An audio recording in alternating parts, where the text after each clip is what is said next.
Vamos agora à entrevista do dia com Rodolfo Gamberini.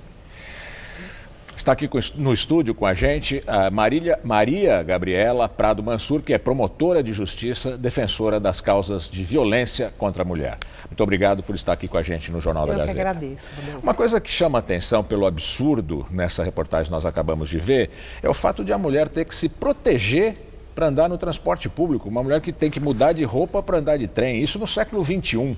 Não é chocante isso? Chocante, isso acontece cotidianamente. Todos os dias eu pego os casos de estupro, de violência contra a mulher. De alguma forma, essa mulher ela se sente culpada pela violência sofrida. Então, o fato dela mudar a roupa é uma forma dela se proteger. E quem deveria mudar o comportamento é o próprio agressor. São os homens que, de alguma forma, rompem e violam os direitos dessas mulheres. O direito à liberdade, de andar como ela quiser andar na rua, de vestir a roupa que ela quiser usar. Isso não é um convite. O nosso corpo não é público e o transporte público não pode ser um palco de crimes contra a mulher e de impunidade. Local nenhum. Transporte público... Nenhum. Muito menos o transporte algum, né? público, onde a mulher utiliza o transporte para ir para o trabalho, para ir para casa, para ir para a faculdade.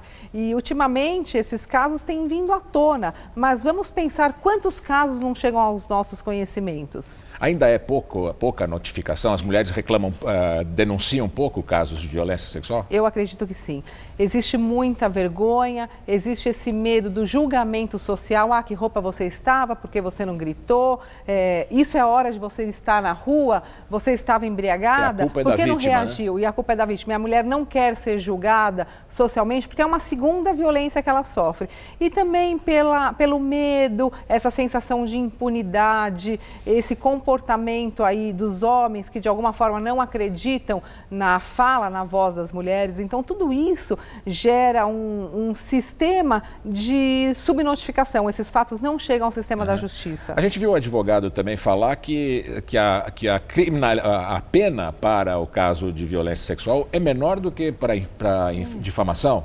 Então, se disser você é ladrão, é mais pena do que se expuser a mulher sendo violentada. Hoje em dia, porque... Isso não Aí está errado? São as interpretações jurídicas. Existe, a gente chama encoxada no metrô, no transporte público, aí nós tivemos alguns casos midiáticos ultimamente, em que pode ser enquadrado como estupro, se tiver violência ou grave ameaça, ou pode ser enquadrado como uma importunação ofensiva ao pudor, que é uma contravenção penal. E essa contravenção penal, Rodolfo, tem uma pena muito baixa, inclusive apenas a pena de multa, o que dá uma sensação de impunidade que a vida da mulher não vale nada. Agora, nós estamos com vários projetos do próprio Ministério Público no Congresso Nacional para criar um tipo penal próprio, porque tem pessoas que acham que é muito grave o estupro e muito leve a contravenção penal de importunação.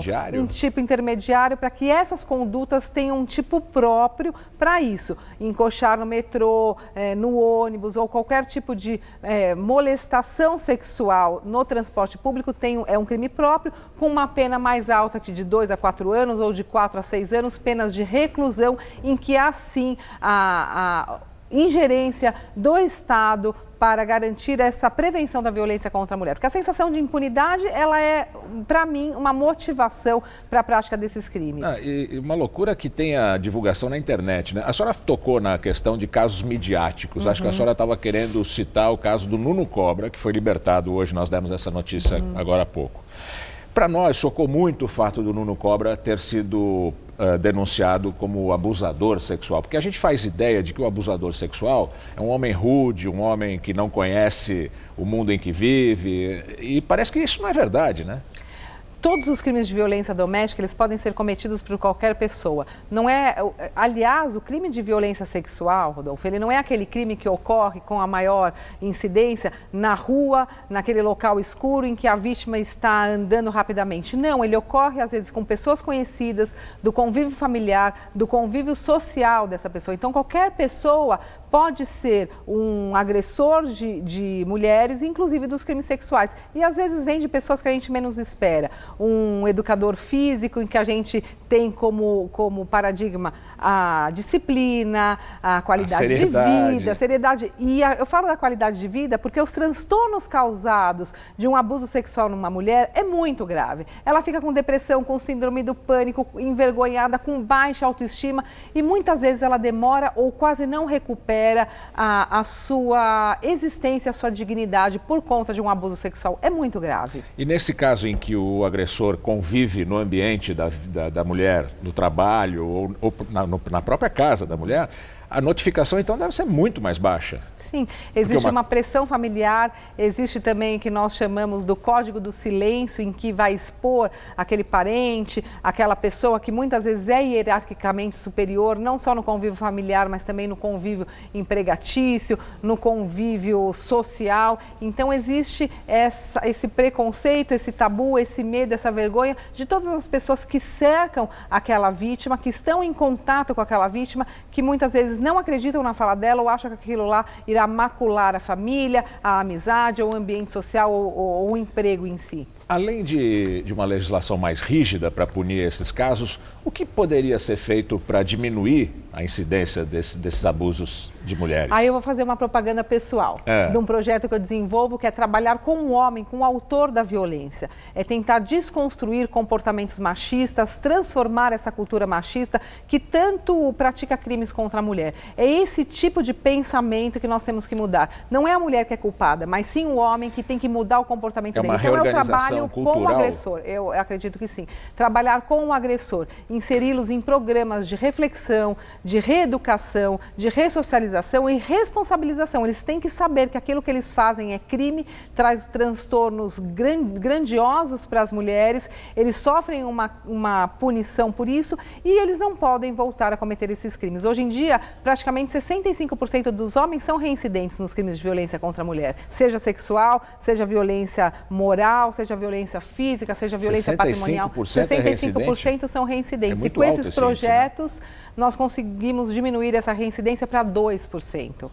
Agora, como é que funciona esse projeto? Que tipo de profissional refaz a mente desse homem agressor? Eu acredito que é um projeto conjunto com o Poder Judiciário, o Ministério Público e técnicos em assistência social, psicologia e pessoas especialistas em determinados temas. Por exemplo, vem um especialista falar sobre direitos da mulher, um outro especialista falar sobre sexualidade, sobre masculinidade, o papel atual do homem na sociedade moderna, o papel atual da mulher, que muitos homens não conseguem admitir, muitas vezes, essa conquista da liberdade da mulher, dos direitos das mulheres. Então, esses especialistas jogam o tema e eles entram em debates e reflexões com grupos reflexivos menores, conduzidos por psicólogos e assistentes sociais e coordenados aí por alguém do sistema de justiça, um juiz, uma juíza, um promotor e uma promotora.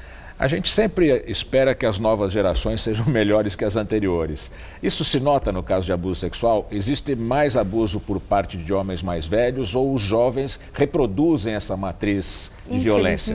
Infelizmente os jovens reproduzem. Mas o que eu vejo hoje em dia é que muitos homens mais jovens estão engajados nessa luta pelo fim da violência contra a mulher.